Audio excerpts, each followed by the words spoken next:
Parole du jour de Bob et Debbie Gass.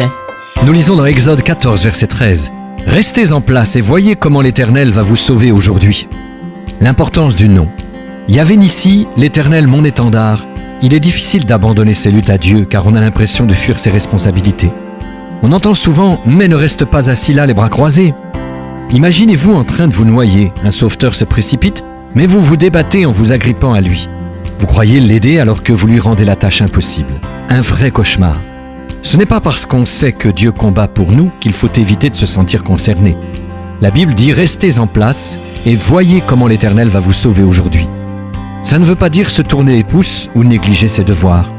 La crainte dit « Il faut agir », mais la foi dit « Il faut faire confiance à Dieu et le laisser agir ». Ce n'est pas de l'inaction, loin de là. C'est la foi élevée à son plus haut niveau.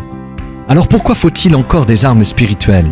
Paul dit « Revêtez-vous de toutes les armes de Dieu afin de pouvoir tenir ferme contre les manœuvres du diable » Éphésiens 6, verset 11.